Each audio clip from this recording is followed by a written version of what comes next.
So, in the literature review of this article, it basically started off by saying that when mothers enter the workforce, it can affect a number of things, anything from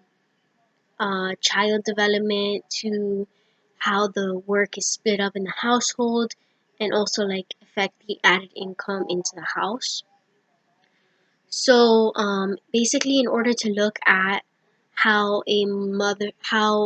someone is employed in a marriage, it is important to look at marital trends and how they've changed over time. And basically, the factors that have affected marital employment would be the need for income, access to support, like if a mother has support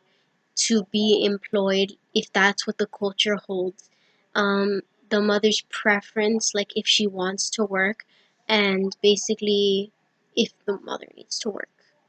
So, um, in the United States, um, women are like more contributing to their household and they're making more money in order to share the responsibilities in the household at this point. So basically, that moved the author into the direction of the question, which focused on maternal employment of mothers in urban areas after they have given birth, and basically how that associates with family structure, and basically the effects of all these factors. So, for the methods of this portion, the author pulled data from the Fragile Families and Child Well-Being Study, which was very beneficial in this case because it included a large sample of mothers who were like cohabiting, which means they weren't married but they were living with their partner, and it gave very specific information on family structure as well as characteristics on both mothers and fathers. Lastly, for the results of this article, it was found that for cohabiting mothers living with their spouse but not married, they were more likely to be in poor health. They also had less advantages in some areas, such as wages, experience, education, when all these factors were compared to mothers who were married. And it was also discovered that lone mothers, in contrast to this,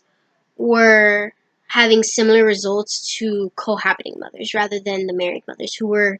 different from both groups. Now,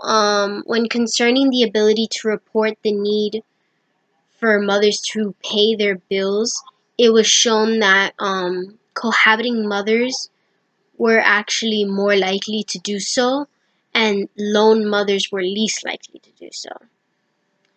Um, Now, taking a turn and looking at the fathers, husbands were found to be